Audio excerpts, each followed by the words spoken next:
ಆತ್ಮೀಯ H16 news ಅರ್ಥಾತ್ ಸಿದ್ದರಾಮಯ್ಯ ಸ್ವಾಗತ. ನಾನು ನಿಮ್ಮವ MI ಅಥವಾ ಮಲ್ಲಪ್ಪ ಜೋತವರ. ಆತ್ಮೀಯರೇ, ಸಿದ್ದರಾಮಯ್ಯರಿಗೆ ಬಜೆಟ್ ಮಂಡಿಸುವ ಅವಕಾಶ ಸಿಕ್ಕಿದ್ದರಿಂದಾಗಿ ಜೊತೆಗೆ ಆಸಾಮ್ಗೆ DK ಶಿವಕುಮಾರ್ ಅವ್ರನ್ನ ಇಲೆಕ್ಷನ್ಗೆ ಕಳಿಸೋದಾಗಲಿ ಈ ಡೆವಲಪ್ಮೆಂಟ್ಗಳು DKC ಅವ್ರಿಗೆ ಕೆರಳಿಸಿದವ ಅನ್ನುವಂಥ ಪ್ರಶ್ನೆ ಇವತ್ತಿದ್ದ. ಹೌದು, ಹೈಕಮಾಂಡಿಗೆ ಇವತ್ತು ಸಿದ್ದರಾಮಯ್ಯರಂಥ ಒಬ್ಬ ಮಾಸ್ ಲೀಡರ್ ಇಲ್ಲ ಕರ್ನಾಟಕದಲ್ಲೇ, ಇದು ಒಪ್ಪಬೇಕಾದ ಮಾತು. ಮತ್ತು 2028 ವಿಧಾನಸಭಾ ಚುನಾವಣೆಯಲ್ಲೂ ಅವ್ರು ಬೇಕು. ಅದರ ನಂತರ 2029 ಚುನಾವಣೆಯಲ್ಲೂ ಅವ್ರು ನಡೆಸಬೇಕು. ಇದರಲ್ಲಿ ಎರಡು ಮಾತಿಲ್ಲ. ಯಾಕಂದ್ರೆ ಕುಡ್ರೊಳಗೆ ಮೆಳ್ಗಣ್ಣವ್ರು ಶ್ರೇಷ್ಠ ಅಂತ. ಹಾಗೆ ಸಿದ್ದರಾಮಯ್ಯರು ಈ ಇರುವ ನಾಯಕರಲ್ಲೇ ಶ್ರೇಷ್ಠಪ್ಪ, ಅವ್ರು ಬೇಕು ಅನ್ನೋದು ಒಂದು ಫೋನ್ ಡಿಸಿಷನ್ ಹೈಕಮಾಂಡ್. ಯಾಕಂದರೆ ಆಲ್ರೆಡಿ ಭಾರತ ತುಂಬ ರಾಹುಲ್ ಗಾಂಧಿ ಅವ್ರನ್ನ ಬಿಟ್ಟರೆ ಅಂತ ಹೇಳ್ಕೊಳ್ಳೋ ನಾಯಕರು ಇಲ್ಲಿ ಯಾರೂ ಇಲ್ಲ. ಇದ್ರೂ ಎಲ್ಲ ಯಂಗ್, ಅದ್ರ ಜೊತೆಗೆ ಇನ್ನೂ ಜನಕ್ಕೆ ಹೋಗಿ ಮುಟ್ಟುವಂಥ ಸಾಮರ್ಥ್ಯ ಇದ್ದವರಿಲ್ಲ. ಈ ಎಲ್ಲ ನೆಲೆಯಲ್ಲಿ ಸಿದ್ದರಾಮಯ್ಯರನ್ನ ಮುಖ್ಯಮಂತ್ರಿಯಾಗಿ ಇಟ್ಕೊಂಡು ಹೋಗಬೇಕು ಅನ್ನುವಂಥ ಏನೋ ಪ್ಲ್ಯಾನ್ ಇರಬಹುದು. ಇದು ಸ್ಪಷ್ಟವಾದ ಹಿನ್ನೆಲೆಯಲ್ಲೇ ಒಂದಿಷ್ಟು ಸುದ್ದಿಗಳು ಬರ್ತಾ ಇದ್ದಾವ. ಈ ಸುದ್ದಿಗಳಿಗಿಂತ ಕಾಲ ಕೈಯ ಮೈ ಆಗಿರ್ತದೆ. ಆದರೂ ನಂಬಲ್ ಹರ್ರ ಮೂಲಗಳ ಮೂಲಕ ಹೇಳಬೇಕಾಗಿದ್ರೆ DKC ಅವರು ವಾರ್ನ್ ಮಾಡಿದಾರ ಸುದ್ದಿಗಳು ಬರ್ತಾ ಇದ್ದಾವೆ.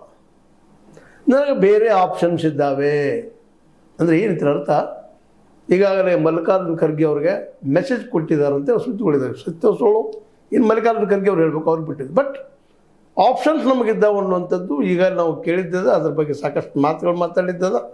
ಈಗಾಗಲೇ ಅವರ ಬಲಗೈಯೋ ಎಡಗೈ ಬಂಟರು, ವಿಶೇಷವಾಗಿ ನಮ್ಮ DKC ಅವರು ಬಂಟರು ಹೇಳಿಬಿಟ್ಟಿದ್ದಾರೆ 6ನೇ ತಾರೀಕಿಗೆ 9 ತಾರೀಕಿಗೆ ಆಗ್ಬೋದು, 9 ಮುಗಿತೀವಂತ. ಅವ್ರಿಗೆ ಆಶೆನೂ ಮುಗಿದ ಮೋಸ್ಟ್ಲಿ CM ಮಾಡೋದಿಲ್ಲ ಅಂತೇಳಿ. ಹಾಗಂತೇಳಿ ಅವ್ರಿಗೆ ಇನ್ನೊಂದು ಫರ್ಮ್ ಡಿಸಿಷನ್ನು ಬಂದಿಲ್ಲ, ಅವ್ರಿಗೆ ಕೊಟ್ಟಿಲ್ಲ ಅಂತ ಅನಿಸ್ತದೆ ಹೈಕಮಾಂಡ್. 2027 ನಿಮ್ಗೆ ನಿಶ್ಚಿತವಾಗಿ ಮುಖ್ಯಮಂತ್ರಿ ಮಾಡ್ತೀವಿ, ಜೊತೆಗೆ ಈಗ ಯಾರನ್ನೂ DCM ಮಾಡೋದಿಲ್ಲ, ಅಧ್ಯಕ್ಷ ಬದಲಾವಣೆ ಮಾಡೋದಿಲ್ಲ ಅನ್ನೋಂಥ ಕಾನ್ಫಿಡೆನ್ಸ್ ಕೊಟ್ಟಂಗೆ ಕಾಣೋದಿಲ್ಲ. ಅದನ್ನು ಯಾಕಿರಬೇಕು ಅನ್ನುವಂಥ ಪ್ರಶ್ನೆ ಹೇಳ್ತಾ ಇದೆ. ಯಾಕಂದ್ರೆ ಅವ್ರ ಬೇಡಿಕೆ ಇದ್ದಿದ್ದು ಒಂದು, ನಮಗೇನು ಗಡಬಡಿ ಇಲ್ಲ, ನೋ ಹರ್ರಿ. ಆದರೆ ಅವ್ರು ಬಯಸೋದು ಕಡೆಗೆ 2028 ಸಿಗ್ತದ, ಅಂದರೆ CM ಪೋಸ್ಟ್ ಆಗೂ ಇಲ್ಲದ್ರೆ ನಾ ಯಾಕೆ ಇರಬೇಕಪ್ಪ ಇಲ್ಲೇ ಅನ್ನೋ ಸಹಜ ಪ್ರಶ್ನೆ ಬರ್ತದಲ್ವ. ಜೊತೆಗೆ ಈಗ ಸಿದ್ದರಾಮಯ್ಯನವರು 3 DCM ಪೋಸ್ಟ್ಗಳಿಗೆ ಜೊತೆಗೆ ಅಧ್ಯಕ್ಷ ಪೋಸ್ಟಿಗೆ ತಯಾರಿ ನಡೆಸಿದ್ದಾರೆ ಬದಲಾವಣೆ ಮಾಡೋದಕ್ಕಂತೇಳಿ ಸುದ್ದಿ ದಟ್ಟವಾಗಿ ಹಬ್ತಾ ಇದ್ದಾವೆ.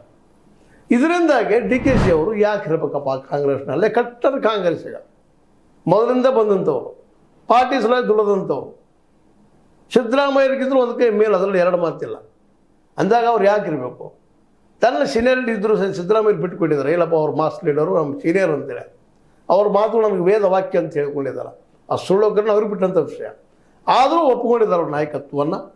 ಅಟ್ಲೀಸ್ಟ್ 2028 ಹೋಗ್ರಿ. ಈಗ ಅಧ್ಯಕ್ಷ ಸ್ಥಾನಕ್ಕೆ ಮತ್ತೆ ಅರ್ಥದ ಕೂಡಿಸೋಂಥದ್ದನ 3 DCM ಮತ್ತೆ ಮಾಡೋದನ್ನ ತಮ್ಮ ಹಿಡ್ಕೊಂಡು ಇದು ವಿಚಾರ ಬಂದ ಕಾರಣಕ್ಕಾಗಿ ಅವ್ರು ಹೊಸ ವಿಚಾರ ಮಾಡಿದಾರೆ. ಮತ್ತು ಸಹಜೂ ಅದಾವೆ. ಯಾಕಂದ್ರೆ ನಂದು ಏನೂ ನಡೆದಿಲ್ಲ ಅಂದ್ರೆ ಇಲ್ಲಿ ಯಾಕಿರಬೇಕು? ಮತ್ತು ಸಂಪುಟ ವಿಸ್ತರಣೆಯಲ್ಲೇ ನಮ್ಮವ್ರನ್ನ ಹಾಕ್ತಾರ ಇಲ್ವಾ ಅನ್ನುವಂಥ ಪ್ರಶ್ನೆ ಅದು. ಸ್ವತಂತ್ರವಾದ ಮೀಡಿಯಾಗೆ ಬೇಕಾಗಿರುವುದು ಸ್ವತಂತ್ರ ಧ್ವನಿ. ಆ ಸ್ವತಂತ್ರ ಧ್ವನಿ ಉಳಿಸಲು ನೀವು ಮಾಡಬೇಕಾದದ್ದು ಇಷ್ಟೇ. ಅದೇನಪ್ಪಾ ಅಂತಂತಂದ್ರೆ, ನಿಮ್ಮ ಕೈಲಾದಷ್ಟು ಸಹಾಯ ಈ ಚಾನಲ್ಗೆ ಮಾಡಿ ಹಾಗೂ ನಿಮ್ಮ ಧ್ವನಿಯನ್ನು ಕಾಪಾಡಿಕೊಳ್ಳಿ. ಯಾಕಂದ್ರೆ ಎಲ್ಲವೂ ಸಿದ್ದರಾಮಯ್ಯ ಅವ್ರಿಗೆ ಬೇಕಂತ ಸಂಪುಟ ರಚನೆ ಆಯ್ತದ, ನಾನು ಯಾಕಿರಬೇಕಪ್ಪ ಇಲ್ಲೇ, ನನ್ನ ಬೆಂಬಲಿಗರು ಯಾಕಿರಬೇಕಪ್ಪ ಅನ್ನೋಂಥ ಮಾತು ಬರೋದ್ರಿಂದಾಗೆ ಇವತ್ತೇನೋ ಈ ಮೆಸೇಜ್ ಕೊಟ್ಟಿದ್ದಾರೆ ಸುದ್ದಿಗಳಿದ್ದಾವೆ. ಇದು ನಿಜನೇ ಆಗಿದ್ದರೆ ಹೈಕಮಾಂಡಿಗೆ ನಿಶ್ಚಿತವಾಗಿಯೂ ದೊಡ್ಡ ಸಂಕಟ ಅನ್ನೋದು ಎರಡು ಮಾತಿಲ್ಲ. ಯಾಕಂದರೆ DKC ಅವರು ಹೌದು ಸಿದ್ದರಾಮಯ್ಯರಷ್ಟು ಎತ್ತರದ ನಾಯಕರಲ್ಲ, ಹೌದು ವಯಸ್ಸಿನ ಹಿರಿಯರಲ್ಲ, ಹೌದು ಮಾಸ್ ಲೀಡರಲ್ಲ, ಹೌದು ಎಲ್ಲ ಸರಿ. ಆದರೆ ಇವ್ರ ನಂತರ ಅವರ ಇದ್ದಾರಲ್ಲ ಈಗ ಅನ್ನೋದನ್ನು ಈ ಕಾಂಗ್ರೆಸ್ನ ಎಲ್ಲರೂ ನೋಡ್ರಿ. ವಯಸ್ಸಾಗಿದೆ SK ಪಾಟೀಲರು, ಅವ್ರಿಗೆ ವಯಸ್ಸಿನ ಕಾಲ ಇರ್ಬೋದು. ರಾಯರೆಡ್ಡಿ ಅವರು ಉತ್ತರ ಕರ್ನಾಟಕದಲ್ಲಿ ಒಂದು ಮೂಲೆಯಲ್ಲಿ ಬರುವಂಥವ್ರು ಒಳ್ಳೆಯ ನಾಯಕರು ಇಲ್ಲ ಅಂತಲ್ಲ ಅದರಲ್ಲೇ. ಆದರೆ ಮಾಸ್ ಲೀಡರಲ್ಲ. ಮತ್ತು ಪಾಟೀಲರು ಅವರು ಅಲ್ಲ. ಇನ್ನು ಯಾರು ಬಂದ್ರಪ್ಪ ಇಲ್ಲೇ? ಸತೀಶ್ ಜಾರಕಿಹೊಳಿ ಅವರು ಇವತ್ತು ಏನಪ್ಪ ಅಂದ್ರೆ ಈ ಉತ್ತರ ಕರ್ನಾಟಕ ಬೆಳಗಾವಿ ಸುತ್ತಮುತ್ತಲು ರಾಜಕೀಯದಲ್ಲಿ ಮುಂದುವರೆದಂಥವ್ರಾಗಿದ್ದಾರೆ. ಇನ್ನೂ ಅಹಿಂದ ನಾಯಕರಾಗಿ ಒಟ್ಟಾರೆಯಾಗಿ ಇಡೀ ಕರ್ನಾಟಕ ತುಂಬ ಎದ್ದು ಬಂದಿಲ್ಲ ಅನ್ನೋದು ಅಷ್ಟು ಸತ್ಯದ ಪ್ರಯತ್ನ ಮಾಡ್ತಾ ಇದ್ದಾರೆ, ಎರಡು ಮಾತಿಲ್ಲ.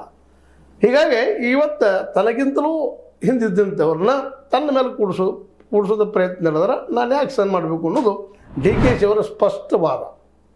ಸಿದ್ದರಾಮಯ್ಯ ಬಗ್ಗೆ ನಮ್ಮ ತಕರಾರಿಲ್ಲ, ಆದರೆ ಮುಂದಿನ ದಿನದಲ್ಲೇ ಸಿದ್ದರಾಮಯ್ಯ ಇದೆಲ್ಲ ಮಾಡಿದ್ರೆ ಏನು? ಆಲ್ರೆಡಿ ಅವ್ರ ಮಗ ಸಿದ್ದರಾಮಯ್ಯ ಮನದ ಮಾತನ್ನು ಹೇಳಿದಾರ. ನಮ್ಮ ತಂದೆ ವಾರಸದಾರ ಯಾರಪ್ಪ ಅಂತಂದ್ರೆ ಸತೀಶ್ ಜಾರಕಿಹೊಳಿ ಅವರು ಅಂತೇಳಿ.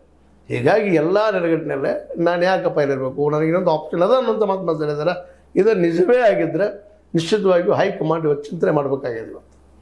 ಯಾಕಂದರೆ ಇಲ್ಲಿ ಆಪ್ಷನ್ಸ್ ಅವ್ರಿಗೂ ಕೊಡಬೇಕಾಗ್ತದೆ, ಅವ್ರಿಗೂ ಕೊಡಬೇಕಾಗ್ತದೆ, ಅವ್ರಿಗೂ ಕೊಡಬೇಕಾಗ್ತದೆ, ಇಬ್ಬರು ಕೊಡಬೇಕಾಗ್ತದೆ. ಇಬ್ಬರು ಮಾಸ್ ಲೀಡರ್ಸ್, ಅದರಲ್ಲೂ 2ನೇ ನಂಬರ್ದಲ್ಲಿ ತೂಕೊಂಡಿದ್ದಾರೆ ಡಿ ಕೆ ಶಿ ಅವರ. ಹೀಗಾಗಿ ರಾಹುಲ್ ಗಾಂಧಿ ಅವರು ಈಗ ಇರುತ್ತಿರುವಂಥ ಅವಕಾಶ ಏನು? ಹಾಗಾದ್ರೆ ಇರುವಂಥದ್ದು ಏನಪ್ಪ, ಇನ್ನು ವಿಚಾರ ಮಾಡುವಂಥದ್ದು ಎಷ್ಟು ಜನರನ್ನು ತೊಗೊಂಡು ಹೋಗ್ಬೋದು, ಅದಕ್ಕೆ ಸಿದ್ದರಾಮಯ್ಯನವರು ಲೆಕ್ಕ ಹಾಕಬೇಕಾಗ್ತದೆ. 40-45 ಮಂದಿ ಅವ್ರು ಇನ್ನೂ ಅದಾರ ಅವ್ರ ಜೊತೆಗೆ. ಅವ್ರು ವಿರೋಧಗಳು ಹೇಳ್ತಾರೆ, ಇಲ್ಲ ಎಲ್ಲರಿ 10-15 ಇರಬೇಕು ಅಂತ ಹೇಳ್ತಾರೆ. ಇದು ನಮ್ಮ ರಮೇಶ್ ಜಾರಕಿಹೊಳಿ ಅವರು 8-9 ಇರಬೇಕು ಅಂತ ಹೇಳ್ತಾರೆ. ಇರಲಿ, ಅವ್ರು ಹೇಳೋದ್ರಲ್ಲಿ ಸರಿನೂ ಇರ್ಬೋದು, ಇಲ್ಲ ಅಂತಲ್ಲ. ಅಂದಾಗ ಸಹಜವಾಗಿ 40-45 ಜನ ಇದ್ದರೆ ನಿಶ್ಚಿತವಾಗಿ ಹೊಡೆದು ಬಿಡ್ತದೆ ಕಾಂಗ್ರೆಸ್. ಇಲ್ಲ ಅಂತಂದ್ರೆ ಡಿ ಕೆ ಶಿ ಅವರು ತಪ್ಪು ಮಾಡ್ತಾ ಇದ್ದಾರೆ, ಅಪರಾಧಿ ತಪ್ಪು ಮಾಡ್ತಾ ಇದ್ದಾರೆ, ತಮ್ಮ ರಾಜಕೀಯ ಭವಿಷ್ಯ ತಾವು ಹಾಳು ಮಾಡ್ಕೊಳ್ತಾ ಇದ್ದಾರೆ ಅನ್ನೋದು ಅಷ್ಟು ಸತ್ಯದ. ಯಾಕಂದ್ರೆ ಬೀಳುವ ವ್ಯಕ್ತಿಯ ಜೊತೆ ಯಾರು ಬೆನ್ನು ಹತ್ತುವುದಿಲ್ಲ, ಸೋಲುವ ವ್ಯಕ್ತಿ ಜೊತೆ ಯಾರು ಬೆನ್ನು ಹತ್ತುವುದಿಲ್ಲ. ನಿಶ್ಚಿತವಾಗಿ ಅಧಿಕಾರ ಸಿಗ್ತಾರೆ ಬೆನ್ನು ಹತ್ತಾರೆ ಜನ. ಜಗತ್ತಂಗದೆ ದುಡ್ಡಿತ್ತಂದ್ರೆ ಹೇಳ್ತಾರೆ ನಮ್ಮಲ್ಲೇ, ದುಡ್ಡೇ ದೊಡ್ಡಪ್ಪ, ಹಂಗಿಲ್ಲ ಅಧಿಕಾರ ದೊಡ್ಡಪ್ಪ, ಅದರ ಅಪ್ಪ. ಆ ಅಧಿಕಾರಕ್ಕಾಗಿ ಇವರೆಲ್ಲ ದುಡ್ಡು ಕೊಡಿಸ್ತಾ ಇರ್ತಾರೆ. ಆಮದು ಬೇರೆ. ಈಗ ಇದ್ದಿದ್ದೇನಪ್ಪ ಅಂತಂದರೆ ಡಿ ಕೆ ಶಿ ಅವರು ಇನ್ನು ಕಾಂಗ್ರೆಸ್ನಲ್ಲಿ ಇರ್ತಾರಾ ಅಥವಾ ಕಾಂಗ್ರೆಸ್ ಹೊಡಿತಾರ? ಇದಕ್ಕೆ ರಾಹುಲ್ ಗಾಂಧಿ ಅವರು ಮತ್ತು ಸಿದ್ದರಾಮಯ್ಯವರು ಉತ್ತರ ಕೊಡಬೇಕಾಗಿದೆ. ಅದರಲ್ಲೂ ಸಿದ್ದರಾಮಯ್ಯನವರು, ಯಾಕಂದರೆ ಸಿದ್ದರಾಮಯ್ಯನವರು ಡಿ ಕೆ ಶಿ ಅವರು ಎಷ್ಟು ಹಠ ಸಾಧಿಸಿದ್ರು ಅಷ್ಟು ಹಠವನ್ನು ಅವರು ಸಾಧಿಸ್ತಾ ಇದ್ದಾರೆ. ಹೌದು, ಈಗ ಒಪ್ಪಿದ್ದಾರೆ ಅವರ ಮುಖ್ಯಮಂತ್ರಿ ಸ್ಥಾನವನ್ನು 2028ರವರೆಗೆ. ಮತ್ತು ಅವರೀಗ ಹೌದು ಒಬ್ರಿಗೆ ಒಂದೇ ಪೋಸ್ಟು, ಸರಿನಾ, ಅದೇನು ತಪ್ಪೇನಲ್ಲ ಕೇಳ್ತಾ ಇರೋದು. ಆದರೆ ಇವತ್ತು ಅವ್ರ ಪಕ್ಷ ಸಲ ದುಡ್ಡು ಹಾಕಿದ್ದು ಮಾಡಿದ್ದು ಉಳಿದವ್ರು ಅನ್ಬೋದು, ನಾವು ಹಾಕಿದ್ದೀವಿ ಅಂತೇಳಿ. ಬಟ್ ನಿರಂತರವಾಗಿ ಕಾಂಗ್ರೆಸ್ಸಿನ ಜೊತೆಗಿದ್ದಂಥವ್ರು ಡಿ ಕೆ ಶಿ ಅವರು. ಮತ್ತು ದಕ್ಷಿಣ ಕರ್ನಾಟಕದಲ್ಲಿ ಒಬ್ಬ ಪ್ರಬಲ ಸಮುದಾಯ, ಒಕ್ಕಲಿಗ ಸಮುದಾಯ. ಮತ್ತು ಇವತ್ತು ಇನ್ನೊಂದು ಅವ್ರ ಅನುಕೂಲ ಏನಾಗಿದೆಪ್ಪ ಅಂದರೆ ದೇವೇಗೌಡರ ಈ ಒಕ್ಕಲಿಗ ಸಮುದಾಯ, ಅದರಲ್ಲಿ ದೇವೇಗೌಡರ ಬೆಂಬಲಿಗರು ನಿಧಾನಕ್ಕೆ ಇವ್ರ ಕಡೆ ಬರ್ತಾ ಇದ್ದಾರೆ. ಹೀಗಾಗಿ ಒಕ್ಕಲಿಗರ ಏಕೈಕ ನಾಯಕ ಯಾರಪ್ಪ ಅನ್ನುವಂಥ ವಿಚಾರ ಬಂದಾಗ ಸಹಜವಾಗಿ ನಮ್ಮ ಡಿ ಕೆ ಶಿ ಕಡೆ ಹೋಗುವಂಥ ಸಾಧ್ಯತೆಗಳು ಕಾಣ್ತಾ ಇದ್ದಾವೆ. ಈ ಎಲ್ಲ ನೆಲೆಯಲ್ಲಿ ಒಂದಿಷ್ಟು ಗಟ್ಟಿಗೊಂಡಂಥ ಮತ್ತು ತಮ್ಮ ಸಮುದಾಯವನ್ನು ಗಟ್ಟಿಗೊಳಿಸಿಕೊಂಡಿರುವಂತಹ ಅಂದರೆ ಅನೇಕರು ಇವತ್ತು ಹೇಳ್ತಾ ಇದ್ದಾರೆ ಅವ್ರ ಸಮುದಾಯದಿಂದ, ಇಲ್ಲ ಡಿ ಕೆ ಶಿ ಅವರು ಸಿ ಎಮ್ ಮಾಡಬೇಕು, ನೆಕ್ಸ್ಟ್ ಸಿ ಎಮ್ ಮಾಡಬೇಕು ಅಂತೇಳಿ. ಇಂಥ ಪ್ರಸಂಗದಲ್ಲೇ ಹೈಕಮಾಂಡ್ಗೆ ಬಹಳ ಪ್ರಮುಖವಾದ ಡಿಸಿಷನ್ ತೊಗೊಳ್ಬೇಕಾಗ್ಯದ. ಒಂದು, ಸಿದ್ದರಾಮಯ್ಯರನ್ನು ಮುಖ್ಯಮಂತ್ರಿ ಸ್ಥಾನಕ್ಕೆ ಇಟ್ಟುಕೊಂಡು ಈ ಯಥಾರ್ಥಿಗೆ ಹಾಕೊಂಡು ಹೋಗಿ 2028ರಲ್ಲೇ ಡಿ ಕೆ ಶಿ ಅವ್ರಿಗೆ ಮುಖ್ಯಮಂತ್ರಿ ಸ್ಥಾನ ಕೊಡು ವಿಚಾರ ಮಾಡಬೇಕು. ಇಲ್ಲ ಅವ್ರ ಜೊತೆಗೆ ಯಾರೂ ಇಲ್ಲಪ್ಪ 10-12 ಜನ ಇದ್ದಾರೆ ಅಂತಂದ್ರೆ ಆಯ್ತಪ್ಪ ಹೋದ್ರೆ ಹೋಗಂತ ಬಿಡಬೇಕು ಅದನ್ನು. ಆದರೆ ಬಿಟ್ಟ ಮೇಲೆ ಅದು ಏನಾದರೂ ವಿಪರೀತ ಆಯ್ತು ಅಂದರೆ ಇನ್ನೊಂದು ನಾವು ಗಮನಿಸ್ಬೇಕಾಗಿದ್ದೇನಪ್ಪ ಅಂತಂದ್ರೆ ಮೋದಿ ಮತ್ತು ಶಾರ್ ಅವರು ಇದನ್ನು ನೋಡ್ತಾ ಇದ್ದಾರೆ ಹಾದಿ.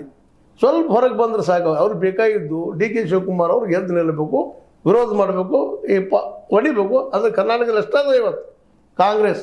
ಇನ್ನೆರಡು ಸ್ಟೇಟ್ ಅವು ಸಣ್ಣ ಸ್ಟೇಟ್ಗಳು, ತೆಲಂಗಾಣ ಮತ್ತು ಇನ್ನೊಂದು ಹಿಮಾಚಲ ಪ್ರದೇಶ, ಅಂಥ ಎಫೆಕ್ಟಿವ್ ಅಲ್ಲ. ಇವತ್ತೇನಾದರೂ ಪಾರ್ಟಿ ಜೀವನದಲ್ಲಿ ಉಳಿದಿದ್ರೆ ಕರ್ನಾಟಕದ ಫಂಡ್ದಿಂದ ಅನ್ನೋದು ಎಲ್ಲರಿಗೂ ಗೊತ್ತಿರುವಂಥ ಓಪನ್ ಸೀಕ್ರೆಟ್ ಅದು. ಇಂಥ ಪ್ರಸಂಗದಲ್ಲ ಸಿದ್ದರಾಮಯ್ಯರವರನ್ನು ನಚ್ಚಿಕೊಂಡು ಡಿ ಕೆ ಶಿ ಅವ್ರನ್ನ ಬದುಕಿ ಸೇರಿಸಿದ್ರೆ ಅವರು ಸಪೋಸ ಮೋದಿ ಅವರ ಸಪೋರ್ಟ್ ತೊಗೊಂಡು ಇಲ್ಲಿ 40-50 ಜನ ಶಾಸಕರನ್ನ ಸಿಕ್ಕಾಪಟ್ಟೆ ಫಂಡ್ ಅದ ಇವತ್ತು ಸೆಂಟ್ರಲ್ ಗೌರ್ಮೆಂಟದಲ್ಲೇ ಕೊಟ್ಟು ಖರೀದಿ ಮಾಡಿ ಕಾಂಗ್ರೆಸ್ ಸರ್ಕಾರವನ್ನು ಉರುಳಿಸಿದ್ರೆ ಹೇಗೆ ಅನ್ನುವಂಥ ಪ್ರಶ್ನೆನೂ ಇವತ್ತದ. ಇದಕ್ಕೆ ಯಾವ ರೀತಿ ಚರ್ಚೆ ಆಗ್ತದೆ, ಏನಾಗ್ತದೆ ನೋಡಬೇಕಾಗ್ಯದ. ಆದರೆ ಇದು ಈಗ ನಡೆದಂಥದ್ದು. ಬಟ್ ಸಿದ್ದರಾಮಯ್ಯನವ್ರು ಹೌದು ಮಾಸ್ ಲೀಡರ್, ಎರಡು ಮಾತಿಲ್ಲ. 2028ರಲ್ಲೂ ಅವ್ರು ಬೇಕು, 2029ರಲ್ಲೂ ಅವ್ರು ಬೇಕು. ಅವ್ರು ಸಿ ಎಮ್ ಇರಲಿ, ನಮಗಿಂತ ತಕರಾರಿಲ್ಲ ಅನ್ನೋಂಥ ಮನೋವೃತ್ತಿ ಡಿ ಕೆ ಶಿ ಅವ್ರದ್ದು. ನನಗಿನ ಗಡಿಬಿಡಿ ಇಲ್ಲ ಅಂತ ಹೇಳಿದ್ರೆ ನನಗೆ ಹೊಂಬಿಟ್ಟು 2 ಸಲ 100 ಸಲ. ಅದರ ಜೊತೆಗೆ ಹೈಕಮಾಂಡ್ ಹೇಳ್ತದೆ ಪಾಲಿಸೋಣ ಅನ್ನೋಂಥ ಮಾತು ಹೇಳ್ತಾ ಇದ್ದಾರೆ. ಆದರೆ ನಮ್ಮ ಗ್ಯಾರಂಟಿ ಏನು ಅನ್ನೋದಕ್ಕೆ ಇವತ್ತು ಹೈಕಮಾಂಡ್ ಉತ್ತರ ಕೊಡಬೇಕಾಗಿದೆ. ಇನ್ನು ಹೈಕಮಾಂಡ್ ಬಿಟ್ಟಂಥ ವಿಷಯ ಇದು ಸತ್ತಿದ್ರೆ ಮತ್ತು ನಿಮ್ಗೆ ಹೇಳಿದ್ದೆ ನಿಮ್ಗೆ ಆರಂಭದಲ್ಲೇ ಇವು ಸುದ್ದಿಗಳಿಗೆ ಮೈಯೆಲ್ಲ ಕೈ ಕಾಲ ಹರಿದಾಡ್ತಾ ಇರ್ತವೆ. ಸುಳ್ಳು ಇರ್ಬೋದು, ಸತ್ಯ ಇರ್ಬೋದು. ಬಟ್ ಇದು ನಮಗೆ ಅನಿಸಿದಂಗೆ ಸತ್ಯದ ಅನ್ನಿಸ್ತಾ ಇದೆ. ನಿಮಗೇನು ಅನ್ನಿಸ್ತದ? ಡಿ ಕೆ ಶಿ ಅವರು ಪಾರ್ಟಿ ಹೊಡಿಬೋದಾ, ಇಲ್ಲ ಪಾರ್ಟಿಲಿ ಇರ್ಬೋದಾ, ಇಲ್ಲ ಇನ್ನೊಬ್ಬ ತಮ್ಮ ಅಧ್ಯಕ್ಷರನ್ನು ಬಿಟ್ಟುಕೊಡ್ಬೋದಾ, ಇಲ್ಲ ಇನ್ನೂ ಇಬ್ಬರ ಉಪಮುಖ್ಯಮಂತ್ರಿ ಸೇರಿಸ್ಕೊಳ್ಬೋದಾ, ಇಲ್ಲ ಸಿದ್ದರಾಮಯ್ಯರು ಇವರಿಗೆ ಮುಖ್ಯಮಂತ್ರಿ ಸ್ಥಾನ ಬಿಟ್ಟುಕೊಡ್ಬೋದಾ, ಎಲ್ಲರೂ ನೋಡಬೇಕಾಗಿದೆ. ಒಟ್ಟು ಚರ್ಚೆ ಜೋರ್ದಾರ್ ನಡೀತಾ ಇದೆ. ಒಟ್ಟಾರೆಯಾಗಿ ತುರ್ತು ಸಿದ್ದರಾಮಯ್ಯನವರು ಹೈಕಮಾಂಡ್ ಹೇಳಿದಂಗೆ ರಾಹುಲ್ ಗಾಂಧಿ ಅವ್ರು ಹೆಂಗೆ ನಡ್ಕೊಳ್ತಿಲ್ಲ ಅಂತ ಹೇಳ್ತಾ ಇದ್ದಾರೆ. ಅದೆಷ್ಟು ಮಟ್ಟಿಗೆ ಸತ್ಯ ಸುಳ್ಳು ಅವ್ರಿಗೆ ಬಿಟ್ಟಿದ್ದು. ಬಟ್ ಇವತ್ತು ಬಲಿಷ್ಠ ಮೊದಲು ಆಗಿದ್ದಾರೆ. ಯಾಕೆಂತಂದ್ರೆ ಸಿದ್ದರಾಮಯ್ಯ ಅಹಿಂದ ನಾಯಕರಷ್ಟೇ ಅಲ್ಲ, ರಾಷ್ಟ್ರ ಮಟ್ಟದ ಚರ್ಚೆ ಆಗುತ್ತಿರುವಂಥ ವ್ಯಕ್ತಿ. ಮತ್ತು ಕರ್ನಾಟಕದಲ್ಲಂತೂ ಒಳ್ಳೆ ಮಾಸ್ ಲೀಡರ್ ಇದ್ದಾರೆ. ಅವ್ರನ್ನ ಬಿಟ್ಟರೆ ಅಂತ ಹೇಳ್ಕೊಳ್ಳೋ ನಾಯಕರು ಇವತ್ತಿಲ್ಲ. ಸ್ವತಃ DKಶಿನೂ ಇಲ್ಲ ಅನ್ನೋದು ಒಪ್ಪೋದಾದ್ರಿಂದ ಪಕ್ಷ ಉಳಿಯುವಲ್ಲೇ ಕಟ್ಟುವಲ್ಲೇ ಬೆಳೆಸುವಲ್ಲೇ DKಶಿ ಪಾತ್ರ ಭಾಳ ದೊಡ್ಡದ. ಅವ್ರಿಗೂ ಒಂದು ಸ್ಥಾನಮಾನ ಬೇಕು ಅನ್ನೋದು ಅವರ ಬೆಂಬಲಿಗರ ಭಾಳಷ್ಟು ಬೆಂಬಲಿಗರ ಮಾತು. ಏನಂತಾರೆ ಇದಕ್ಕೆ? ನಿಮ್ಗೆ ಅನಿಸಿದ್ದು ನೀವು ಹೇಳ್ರಿ. ಇದು ಸತ್ಯ ಸುಳ್ಳು ನಿಮ್ಗೆ ಬಿಟ್ಟಿದ್ದು, ನೀವು ವಿಚಾರ ಮಾಡಿರಿ. ಲೈಕ್ ಮಾಡಿರಿ, ಶೇರ್ ಮಾಡಿರಿ, ಕಮೆಂಟ್ ಮಾಡಿರಿ. ಜೊತೆಗೆ ಸಬ್ಸ್ಕ್ರೈಬ್ H16 ನ್ಯೂಸ್ ಅಂತ ತಿಳಿಸಿದ್ದಾರೆ. ಸತ್ಯದ ಕೈಗಳಲ್ಲಿ ವಂದನೆಗಳು.